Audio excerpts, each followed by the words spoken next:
Дорогие друзья, у нас в гостях Владимир Золкин, всем нам известный, знаменитый журналист Украины, который занимается интервьюированием пленных, военнопленных вследствие русской военной, варварской, беспрецедентной военной агрессии на суверенное независимое украинское государство. Мы хотим сразу заявить, что мы полностью и всецело поддерживаем право, а также национальный государственный суверенитет и международное право, а также право этого государства, этого народа, этой нации Украины на свою самостоятельность, на свою независимость и на право иметь свое государство в пределах международно признанных границ. Это наша принципиальная позиция.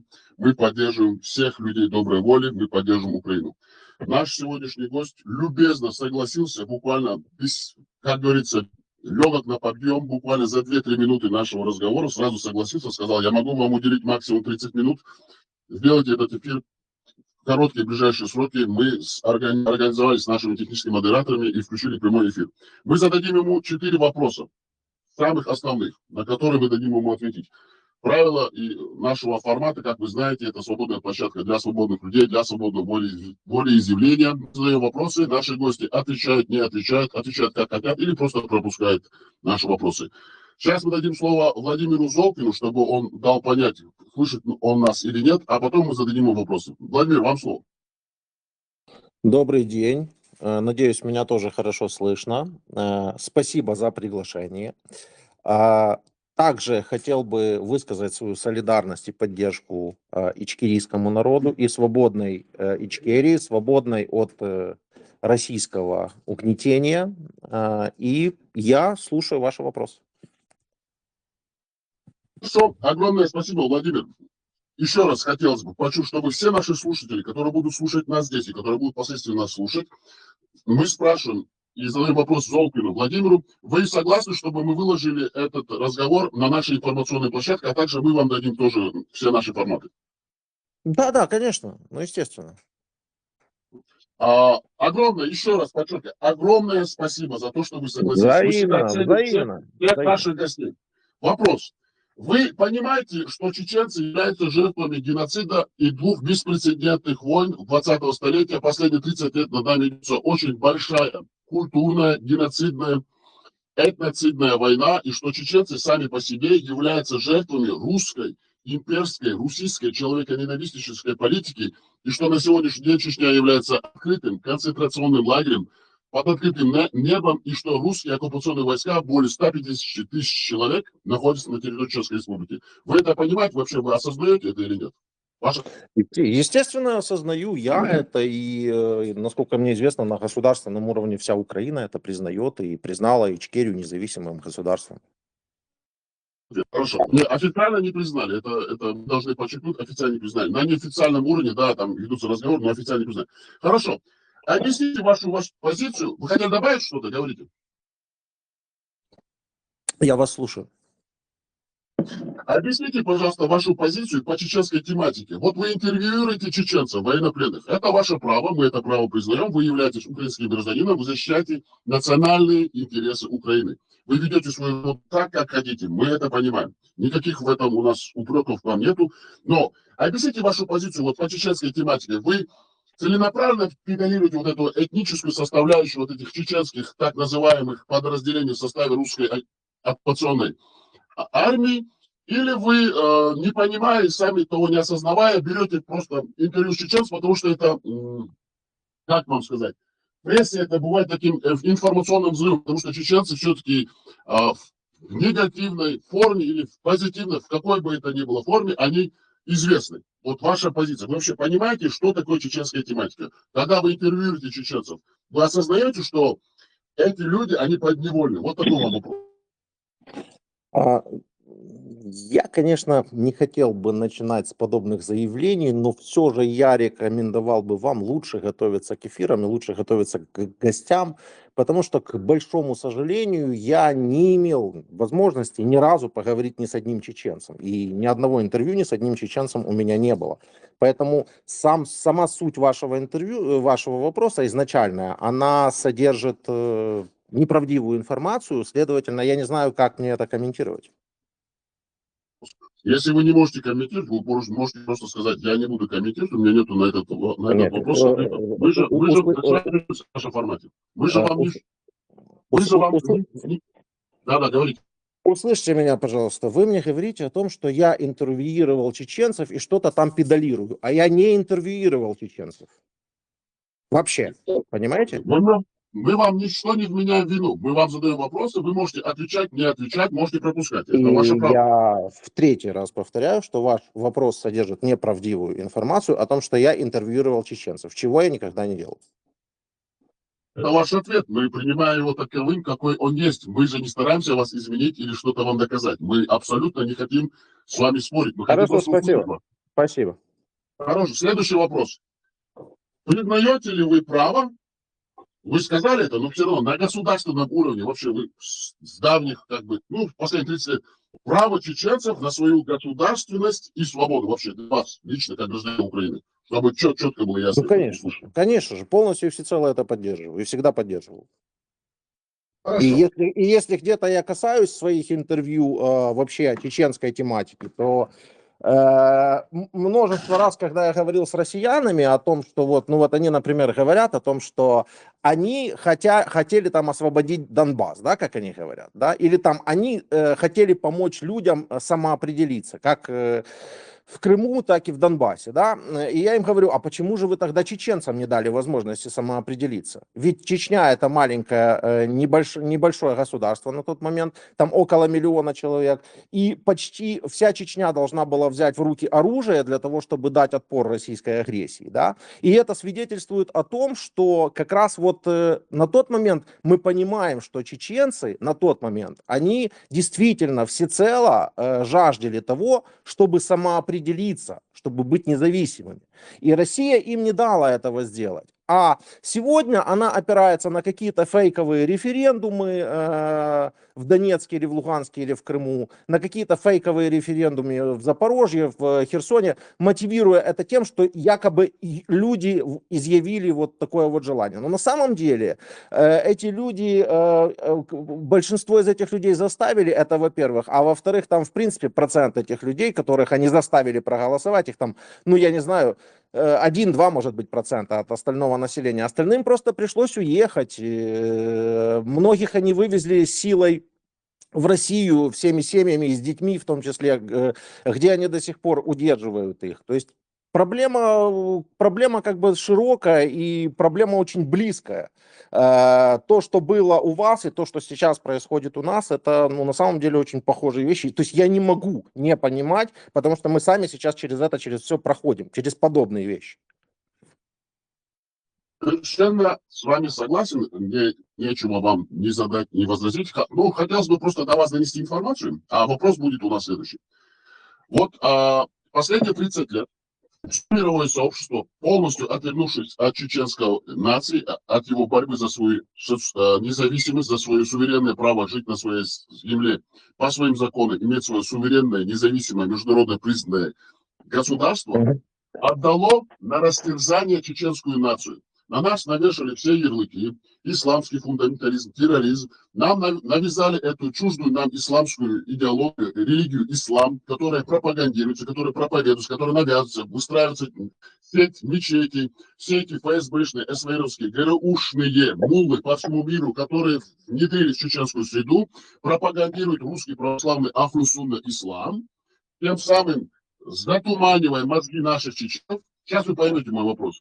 И поэтому мы являемся жертвами. Мир нас отдал на откуп в то время, когда Россия, после того, как развалился Советский Союз, восстанавливал свои силы, чтобы снова воссоздать свою империю, русскую империю, русское террористическое государство, которое таким было, есть, будет до скончания века. После того, как она уничтожила Чечню, напала на Грузию, сегодня они напали на Украину. Таким же образом они создавали народные республики Луганска и Донецка. И таким же образом они с тех оккупированных и аннексированных территорий Крым, Донбасс и Луганщина отправляли тех же украинских граждан воевать в рядах русской оккупационной армии и убивать своих же украинцев.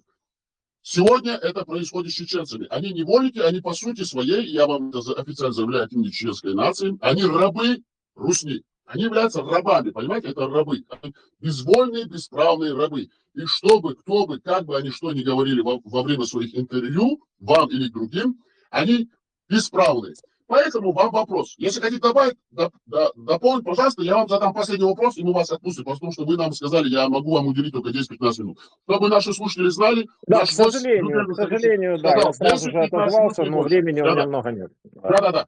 Если хотите дополнить, скажите. Если хотите, я вопрос потом задам. Я хочу дополнить вот ваш первый вопрос. Значит, смотрите, я вам просто, для того, чтобы вы знали, для того, чтобы ваша аудитория знала. Значит, 11 июля 2022 года в Верховную Раду Украины внесли законопроект о признании независимости Ичкерии. Однако он не был внесен на голосование.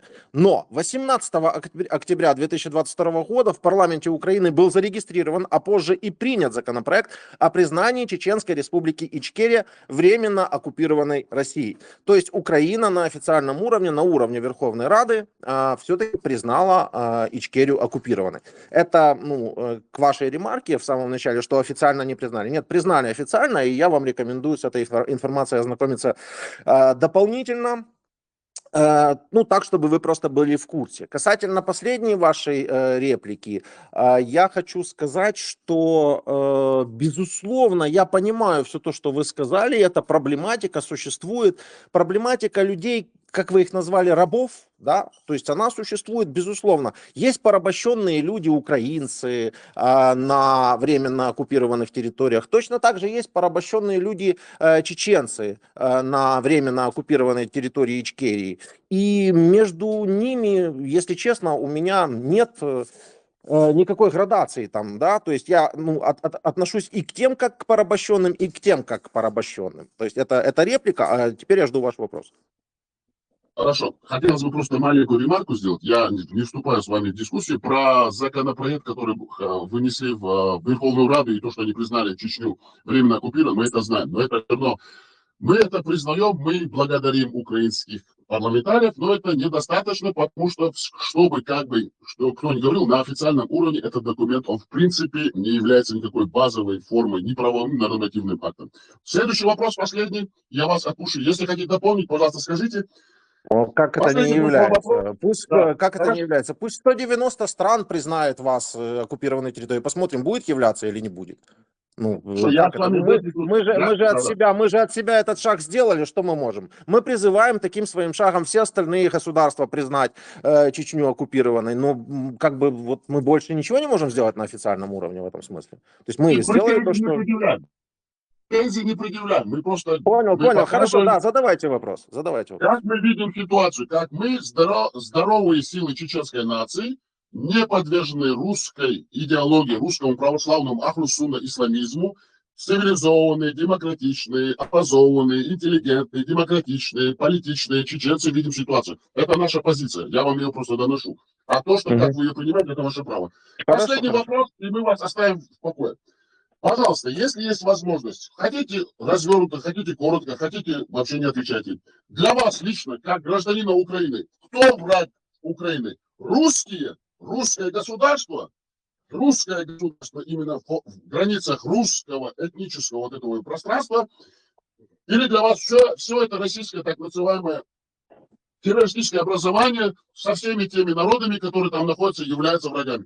Кто для вас враг? Вы конкретно определили для себя, кто для вас враг или нет? Никакого русского государства не существует. Есть Российская Федерация, это совсем не тождественные понятия. А наш враг – это каждый, кто приходит в Украину с оружием. Каждый человек, который приходит в Украину с оружием, это наш враг.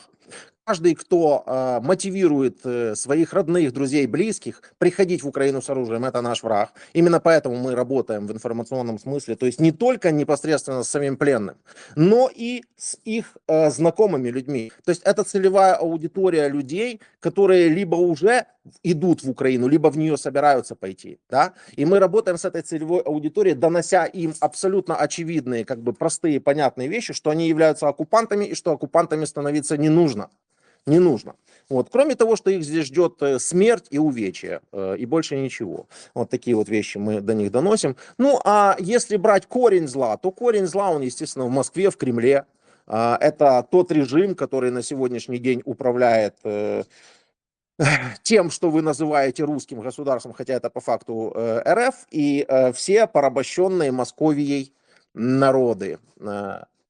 Я прекрасно как бы осознаю, что большинство этих людей, которые идут в Украину, и большинство представителей этих народов, будь то чеченцы, татары, башкиры, лезгины, кто угодно, якуты, буряты, я прекрасно понимаю, что большинство из этих людей абсолютно не хотели воевать, и их заставили. Вот. Но главный враг, я говорю, в Кремле, а все остальные, которые не понимают этой ситуации, никак не хотят с ней бороться, никак не хотят ей противиться, они тоже становятся нашими врагами. Точно так же, как и украинцы с оккупированных территорий.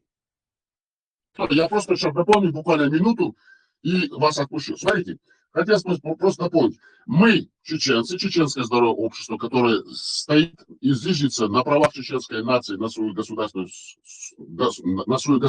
независимость и суверенное государство, мы заявляем вам официально и всем украинцам, что ни один чеченец этнический, какой бы он ни был, хороший, плохой или насильно заброшенный на территорию Украины в составе русских оккупационных войск, для нас не является гражданином Чеченской Республики, суверенного независимого государства. Он является врагом Украины, врагом чеченского государства, и он является законным военнопленным украинского государства, законным военнопленным и гражданином русского террористического образования. Это наша четкая официальная позиция, чтобы вы все знали. И посредством вас, вы являетесь нашим мостиком в украинское информационное поле, мы это доносим для широкой украинской общественности, а также для широкой международной общественности. Спасибо большое. Последний маленький мини-вопрос, мини-экспресс-вопрос. Вы сказали, мы поддерживаемся. Это ваша личная позиция вот в освещении этих событий в таком формате, и вы сказали, вы поддерживаете государством в вашей работе именно официально, на официальном уровне, или неофициально поддерживаете государством, и это ваша личная инициатива. Проясните, пожалуйста, эту ситуацию. Уточните, пожалуйста, что именно поддерживаю? Народы, которые порабощены Россией? Да, в формате, в котором вы работаете, вы сказали, я интервьюирую тех людей, которых я интервьюирую, нас поддерживают. Хотелось бы узнать, вы поддерживаетесь государством на официальном уровне Украина, или это ваша личная инициатива, и вы в какой-то мере на неофициальном уровне поддерживаете Украину, или вас частные лица поддерживают? Вот кем вы поддерживаете? Вот какой вопрос, я понял. Смотрите, наша деятельность, она достаточно широкая. Мы не только проводим интервью с военнопленными, но мы также, у нас также есть так называемый обменный фонд Дмитрия и Владимира, когда мы выплачиваем некие бонусы, да, нашим бойцам, которые берут россиян в плен. Но это сделано с той целью, чтобы пополнять, как можно больше пополнять обменный фонд. Так вот, я вам заявляю, что ни одной копейки с государства мы на этот обменный фонд не получали. Ни одной копейки на нашу деятельность из государства мы не получали. Все это работает благодаря нашим спонсорам нашего канала, все это работает благодаря зрителям, патреонам, нашим спонсорам, таким как Фонд допомоги захисникам України Сергея Лесі Григоровичей, людям, которые просто помогают нам на наши инициативы. И вот таким вот образом мы, собственно говоря, работаем уже 3-й год. А если вы спрашиваете о какой-то другой, может быть, поддержке, ну, к примеру, для того, чтобы попасть куда-нибудь в места лишения свободы, да, там, где содержатся военнопленные, ну, в любом случае мне необходимо же получать какие-то разрешения. Ну, естественно, это идет коммуникация с государством для того, чтобы это сделать. По-другому, ну, это никак не получается. Может, я не очень хорошо понял вопрос, но вот это вот так вот обширно я ответил все, что я по этому поводу вообще могу ответить. Вы ответили хорошо, мы принимаем ваш ответ. Мы никогда не стараемся переубедить, навязать нашу точку зрения, мы просто задаем вопросы, и наши гости отвечают. У них право даже не отвечать на наши вопросы, а может быть даже и пропускать. Хотелось бы напомнить нашим друзьям, дорогие слушатели, а также кто нас будет слушать, вы на канале Вени Види Вичи, который вещает из Вашингтона, округ Колумбия, Соединенные Штаты Америки. Частично мы финансируемся Госдепом, Сенатом, а также Конгрессом США. У нас более 4500 технических модераторов, которые находятся на четырех концах земного света и которые успешно отбивают атаки и видос, и вирусные атаки российского террористического образования. Благодаря этим людям мы можем вещать и иметь эту свободную площадку для свободного волеизъявления, созданную свободными людьми. Также хотелось бы особо подчеркнуть за легкость в общении с нашим дорогим гостем Владимиром Золкиным. Его контакты были открыты. Нас это приятно удивило. Он легко согласился и пришел на наш контакт. Мы люди слова и чести. Мы люди слова и чести. Мы ему сказали, то время, которое вы сможете нам уделить, мы это время уважим и примем как есть. Более 30 минут наш гость был с нами, ответил открыто. Может быть, не открыто, а может быть, завуалировано. Разницы нету. Принимайте его ответы как хотите. Мы его принимаем таким, какой он есть. Ответил на наши вопросы. Мы его искренне, глубоко, широко дякуем за то, что он к нам пришел. Надеюсь, это не первый наш контакт с нашим гостем. В заключение вам дается слово, Владимир Золкин. Да, я дякую вам и еще раз желаю освобождения от гнета России, от гнета кремлевской непосредственно власти. И хочу сказать также другим. Я просто слышал, до меня доносили, и мне что-то там сбрасывали, правда, я не смотрел, что какие-то чеченцы что-то высказываются обо мне, что-то высказываются в мою сторону. Я хочу сказать, будьте мужчинами, имейте воспитание, имейте культуру. Если у вас есть ко мне какой-то вопрос, обратитесь ко мне. Как вы правильно заметили, мои контакты открыты. Спасибо большое. Наверное, мы подтверждаем. Владимир Золкин, надеюсь, это с вами у нас не первый контакт. Огромная вам благодарность, широ дякую. Пожалуйста, вы всегда к нам, как вам сказать, вы всегда наш самый дорогой гость. По-чеченски у нас есть такое приветствие. Приходите свободным, уходите свободным, живите свободным. По-чеченски это марш-ойл, марш-ойл, адик марш-ойл. Поэтому, Владимир, мы вас отпускаем как нашего гостя. Ваше право уходить, приходите, когда вы хотите. Огромное вам спасибо. Спасибо большое. Спасибо. Я бы с удовольствием с вами больше бы пообщался, но я правда занят сейчас. Ну, надеюсь, спасибо большое за приглашение еще раз. Да, надеюсь, у нас будет время, Владимир Золкин. Да, не последний раз. Все, до свидания, счастливо. Совершенно верно. Огромное спасибо, огромное спасибо.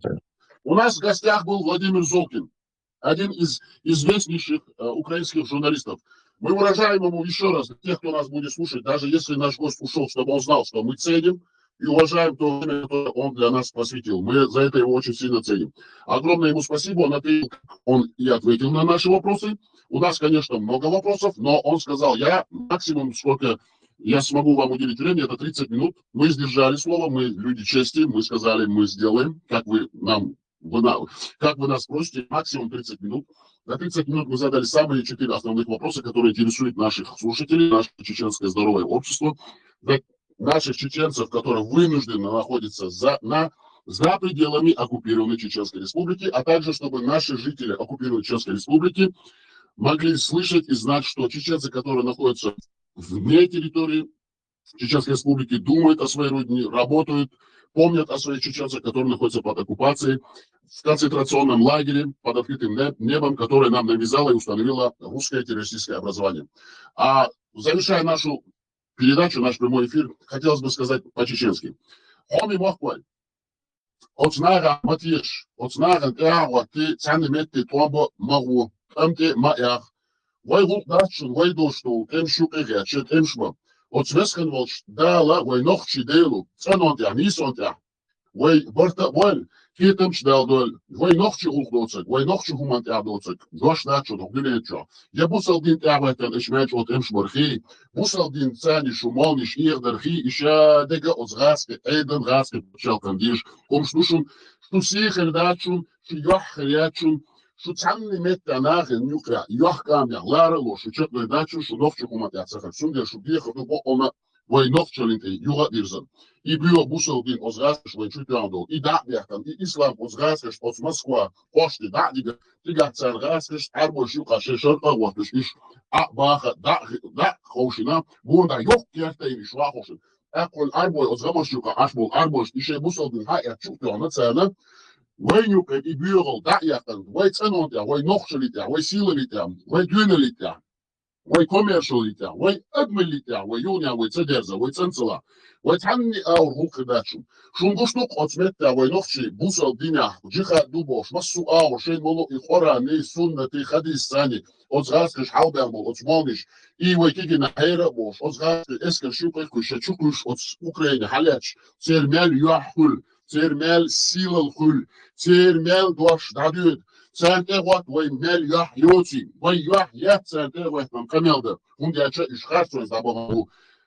Амбоду вейкира дуаглос оцаря, хундячи швой нохчи болдир, вейцаря, дуаглос вейцаря, кимхитам будалмула, вейцац, адмалю, амбоду вейяц, боко цанни ауцант эвретон, хоку дюнен дубошну, камнишуха, дюнина, йол пачалк штани, цернизми штани, бокон штани, üç tabak var bu maiz kadedat yac ya boku yac on yac üç xarf zani çubuğun bu. Otuna vaykiyet dizer, otuna şokaç dikadır. Şun makar o beş bolga buşun bira buşun satır başun dal mutla vay nokçi deylen sani vay kayvakil vay satır başun harbo jiger box diyenu çağdaş davur buşun. Şun deyla nokçi bok alina şey nokçi human Allah terşu. Du gar iş. At aharšu, otsmališ tēvič, jums malildār, ozgāts, ka eidlu būštik. Tā abo doš dačun, bok dačun, centimetri cēr düştun, yeček deydu el, metka bačun, cēr ardāgar šēdek eš sani, hillen sani, kilon sani, yamarton sani duşun. Düneni yu būšul pačalšuk, lielšums dačuniš, düneni yu būšul pačalšuk, aha. Edmi nizmaš lardēšul, bokonš lardēšul pačalšuk, liešliga hudu, stanal niso. Хазал, Özdengel, Edmal, и душун лишь кверник, и вой комицани, хиладу, долшду, хирдолшду, вой дейшка, вой наношка, дюнда хаден, вой нохчи ламаш, вастш душуниш. Цундела кутях, вой даязы, вой нис, эфир архиечони, я берт кюэл, вой масер, ади кюэлшу, марш вой нохчи мата, марш войшу шадиш, мерша лиодойшу, ади кюэл, нисотя, ценотя, бортахен, Нохчи сила йол пачал клюня, мерша якал, вей махка хаз, фен, кейт, мерз, оуши, дизадиш, ардахар тадой. Завершая наш прямой эфир, мы говорим всем нашим нечеченно говорящим слушателям, живите, приходите свободными, уходите свободными, живите свободными. Адикаль, маш оль.